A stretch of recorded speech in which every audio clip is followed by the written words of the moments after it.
I just found out my father is not my biological parent after taking a DNA test results.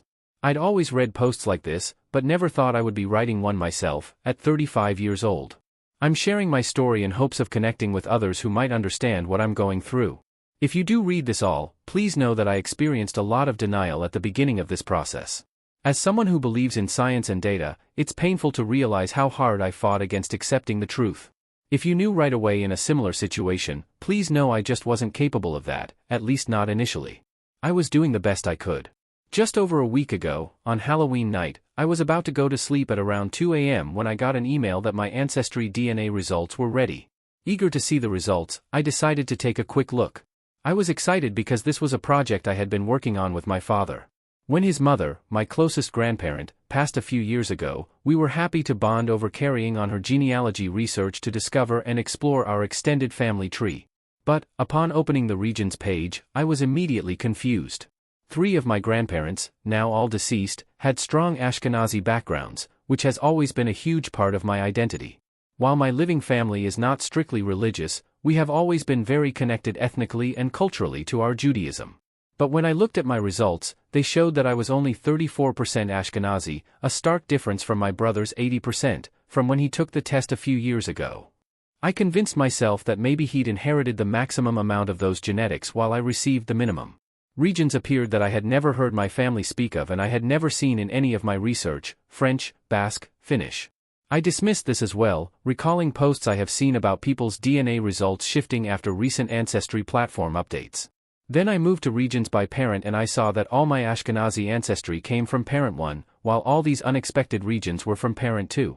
I felt a pang of panic but quickly assigned parent 1 to my father, who had 2 Ashkenazi parents, and parent 2 to my mother, who had 1 Ashkenazi parent. I kept reassuring myself that this was just an extreme genetic distribution and nothing more. Then I opened the DNA matches section and saw my brother listed. This was no surprise to me, as I knew he had taken a test years ago, but then I saw that he was listed as my half-brother.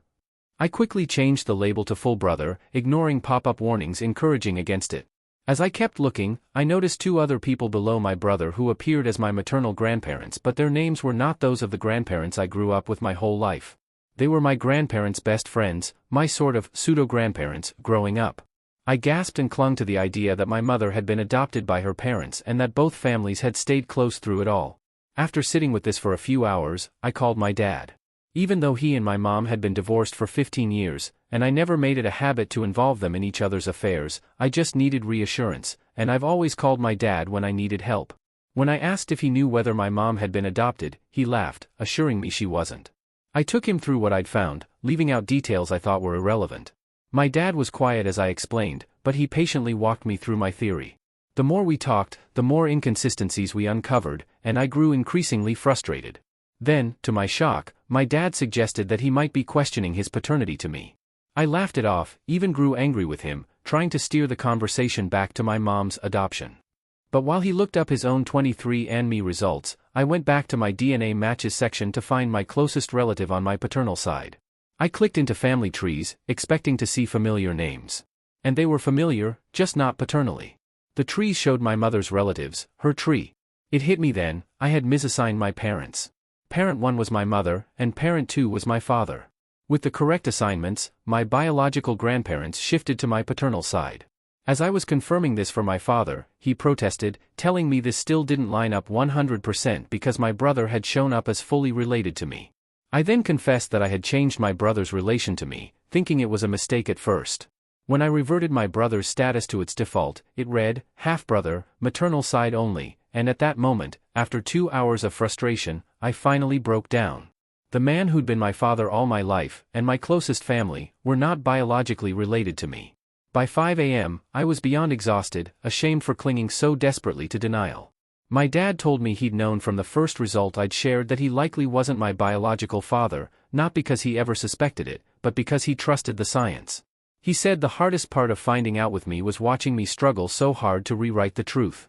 The next 24 hours, sleepless and emotionally raw, were filled with some of the most heart-wrenching conversations of my life. My mother shared with me that, early in her marriage to my father, she had a very brief affair. It was only one time. She believed she'd taken all precautions, and, with no reason to suspect otherwise, she put that chapter behind her. She went on to have 3 children, all resembling my father, and there was never a hint of doubt from anyone in our family. If not for this test, this hidden piece of our history would have remained forever unknown. This past week has been extremely challenging, and the first few days were damn near paralyzing, but I'm choosing to approach this journey with forgiveness and understanding, hoping to find some positive takeaway from it all. My father and I agreed that, although unexpected, learning this truth together over the phone was perhaps the best way it could have unfolded. Our bond is unshaken, and we both know this revelation doesn't change anything between us. As for my relationship with my mom, we haven't always been very close, but over the last 7 years, we've grown to understand each other in ways I never thought possible. She married at 20 and had me at 21, navigating a difficult past and a very limited opportunity to explore her identity before starting a family. As our bond deepened over the years, I often found myself wishing I could go back in time, befriend my younger mother, and show her another life. One similar to the one I am currently living and loving, largely thanks to her. I understand that she made a mistake at a young age, but nothing in me feels anger towards her. I realize that in many ways, I'm luckier than most in this situation. I have a supportive family, my siblings included, who have been incredibly reassuring and are fully behind whatever decision I make about reaching out to my biological father. I've connected with an NPE, non-paternal event, therapist, and my first session is this Tuesday. I've also ordered a few books written by others who've been through similar experiences, hoping they offer some guidance. My friends have rallied around me, and their support has been a huge comfort. Sharing this here feels like an important part of processing everything, a way to connect with a community who can truly relate. I know there are still many choices ahead, deciding whether to reach out to my biological father, figuring out what to say if I do, and finding a way to rekindle my joy for exploring my ancestry.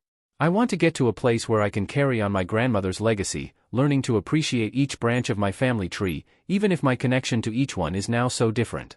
Thank you for giving me a space to share my story. Update. I want to thank everyone who read and commented on my last post. The past 4 months have been an absolute whirlwind, and so much has happened. I promised a few of you an update, so here it is. Since Halloween of last year, I've been very intentional about my NPE journey. In November, I started seeing a therapist who specializes in NPE experiences, and she's been incredible. I feel incredibly fortunate. Not only did I find a therapist who's a great fit for me, but she has also been through the exact same experience I had back in 2018. She's helped me navigate both the emotional impact and the logistical aspects of my discovery. As for reaching out to my biological father, I ultimately had my mom deliver the news to him and gauge his reaction. For context, I actually grew up around my biological father and half-siblings without knowing our connection. None of us did. His parents, my biological grandparents, were best friends with my grandparents, my mom's parents, and he and my mom grew up together. Though he wasn't technically a stranger, we hadn't spoken in years. When my mom told him the truth, he was completely shocked but also happy and immediately expressed a strong desire to talk, on my terms. A few days later, I called him and explained how I discovered the truth. We caught up a bit, but mostly, he cried and expressed deep shame for what had happened, particularly what he had done to my dad. He told me he wanted to speak with my dad to make amends. And he did. My bio-dad reached out, and they had a few conversations.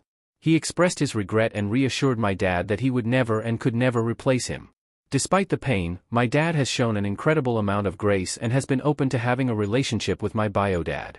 It's not entirely surprising, given that they were actually friends long ago, before and during my parents' marriage. Though they hadn't spoken in years, they were never truly strangers. I've made it clear to both of them that whatever relationship they choose to have is entirely up to them. Their journey of forgiveness is separate from mine, and I support whatever path they take. After Christmas, I saw my bio-dad in person. While home for the holidays, they drove a few hours to come see me and my mother. The reunion was a bit last minute, but I knew they were eager, and I realized that dragging it out would only make me more anxious. My dad initially struggled with the timing. He felt it was happening too fast, but I reassured him that this was the right decision for me and my own healing. Eventually, he supported me. The reunion itself was surreal. I saw my bio-dad, his wife, whom he met long after I was conceived, my 2 half-siblings, and my bio-grandparents. Though I had known them as a teenager, the dynamic was, understandably, different. They all cried, hugged me, and expressed how happy they were to have me in their lives. We ate, drank, and tried to keep things as natural as possible. We even went out to dinner and toasted to everyone's strength in handling this news. The last toast was to my dad, which completely choked me up. I cried when they left. One thing that came up when I shared my regional DNA results is that my bio dad got confirmation that his grandpa was not his father's father. Their family had been speculating for a while that there was a DNA discrepancy, and my results just proved it and allowed my bio dad to tell his dad that his father was not biologically related to him. That's a whole other story that has come undone because of my discovery. Since the visit, my bio dad and I have spoken a few times, but everything has been very low pressure. After such an emotional and intense November and December, we all felt the need to settle into our new reality. The start of the year has been about finding normalcy again, and it's been refreshing to deal with everyday life while continuing to work through things with my therapist. The world is only getting weirder and weirder as time passes, and I'm trying to keep my discovery in perspective, to see it as a blip in my experience that makes me interesting and challenges me to rethink my understanding of connection, relationships, and family. With the continuous support of my friends and family, I don't think it needs to be anything more than that right now.